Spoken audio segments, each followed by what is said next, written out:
You were told to follow your passion, and it destroyed you quietly. Not all at once. That would have been too obvious. It happened gradually, in the gap between what you were promised and what you actually found, in the months you spent waiting for the fire to ignite, in the nights you sat wondering why you still felt empty after doing everything they said would make you whole. They told you passion was the foundation of a meaningful life. That if you could just find it, that one true calling, everything else would fall into place. The money, the focus, the reason to get up in the morning. They lied, not because passion doesn't exist, but because they never told you what passion actually is, where it comes from, or how it behaves when reality applies pressure to it.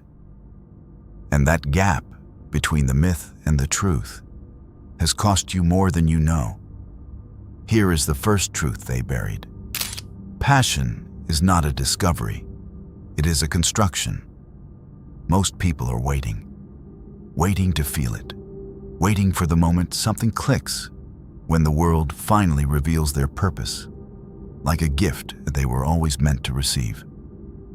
They move through life with one eye always scanning, asking, is this it? Is this the thing? And while they wait, they drift. They try something new. It feels exciting for a week. Then reality sets in. The repetition, the difficulty, the slow grind that nobody talks about when they hand you the inspirational speech. And the moment the feeling fades, they conclude, this must not be my passion. So they leave and search again. This is the trap. Not laziness, not weakness, a deliberate misunderstanding about how deep engagement actually forms in a human mind. You were never supposed to find passion. You were supposed to build it. And building requires something no one wants to hear. Sustained effort in the absence of feeling. The brain rewards mastery. That is not philosophy. That is neuroscience. The deeper your skill in anything, the more the brain releases the chemicals associated with pleasure, meaning, and drive. Passion, in its real form, is a neurological response to growing competence. It is what happens after the work, not before. But they sold you the after as a prerequisite for the before, and so you never began. Ask yourself something uncomfortable. What did you give up because the feeling wasn't there fast enough? How many things did you walk away from, not because they were wrong, but because they were hard and the passion hadn't arrived yet? Because here is what no one tells you about the people who appear to have found their calling. They did not feel it first. They worked first. The feeling came second, slowly, quietly, in the accumulation of hours no one witnessed. You look at the musician who plays with complete possession and assume he was born touched by something. But what you do not see are the 10 years before that performance. The 10,000 hours of playing badly in a room alone. The period when it felt like labor, not love. When he could have stopped. When there was every logical reason to stop, and he stayed anyway. That decision to stay when it didn't feel like passion, that was the real decision. Most people never make it. The second truth is more unsettling. The passion narrative was never designed to help you. It was designed to keep you searching. There is a machinery built around your restlessness.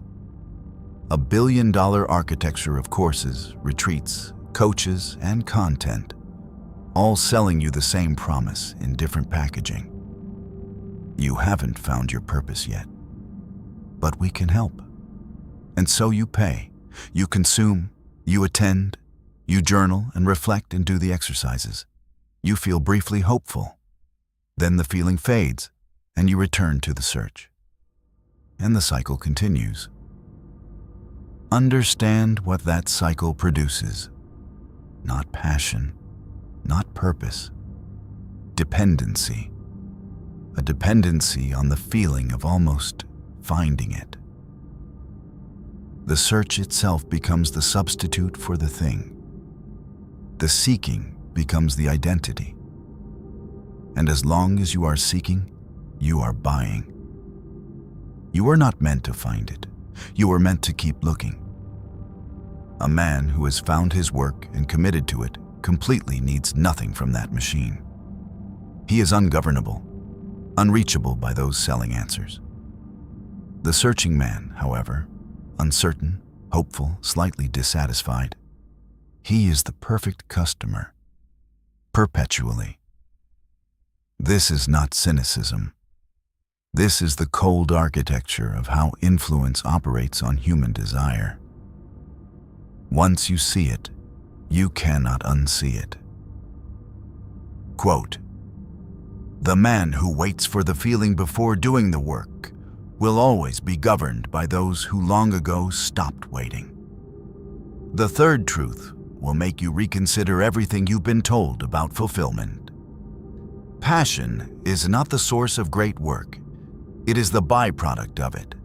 Study the people who have done genuinely important things. Not the ones performing importance, the ones who actually built something, created something, changed something. Ask them when they knew, when they felt the certainty everyone talks about. Most will tell you the same thing in different words.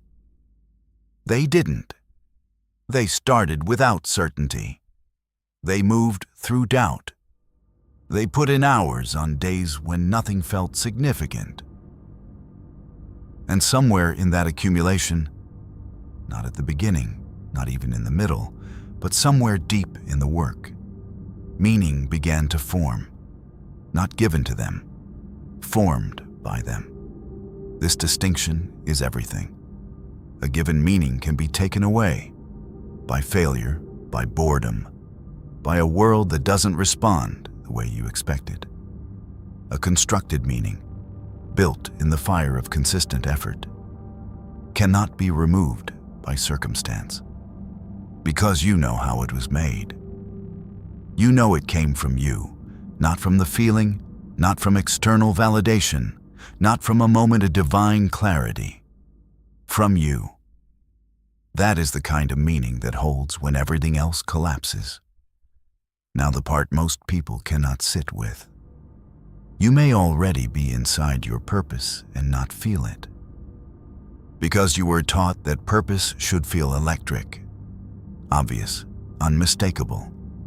You were given images of people weeping with gratitude over the work they were born to do. And you've been comparing your reality to that image. Your reality is quieter, more ambiguous, some days meaningful, some days tedious, some moments of genuine satisfaction followed by long stretches of ordinary effort.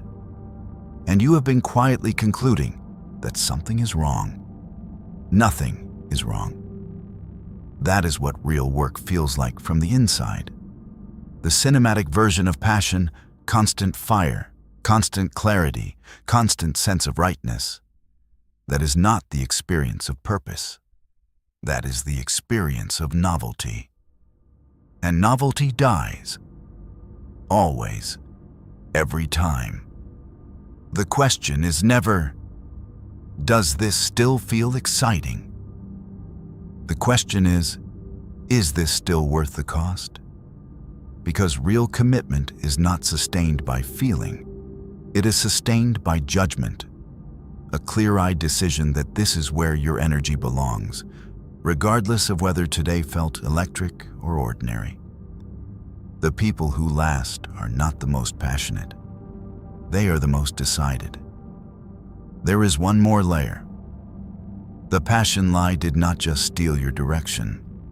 It stole your relationship with difficulty.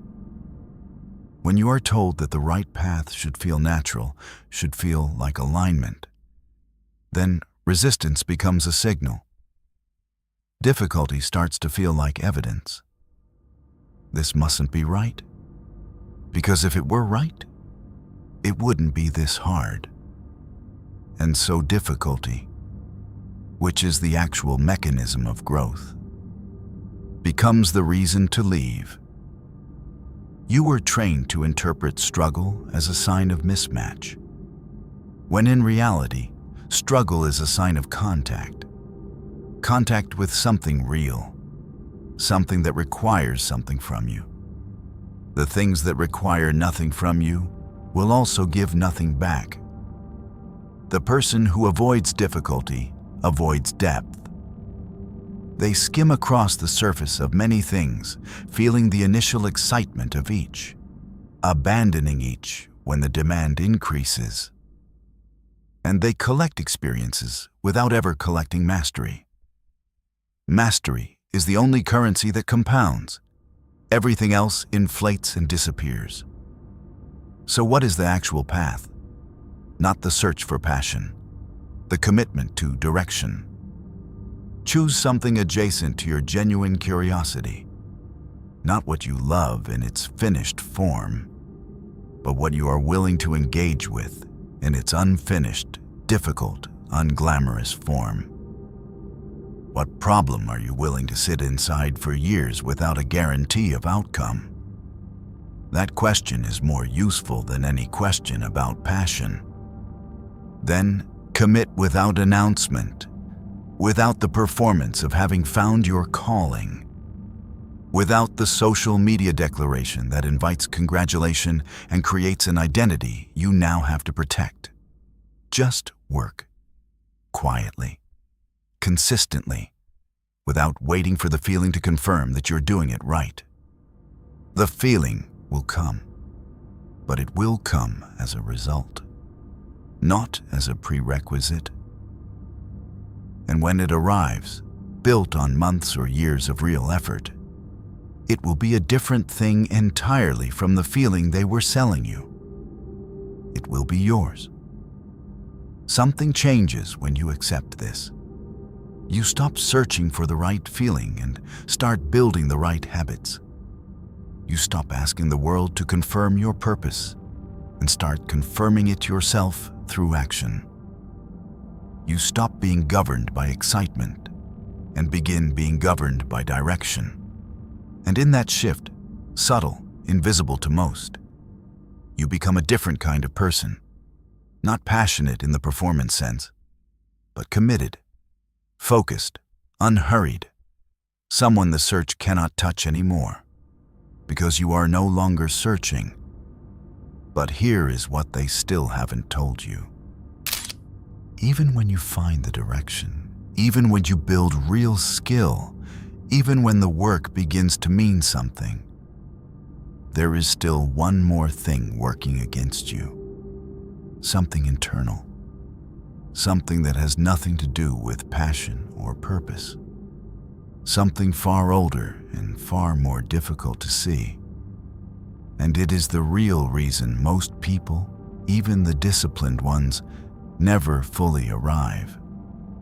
That is a different conversation, and it begins where this one ends.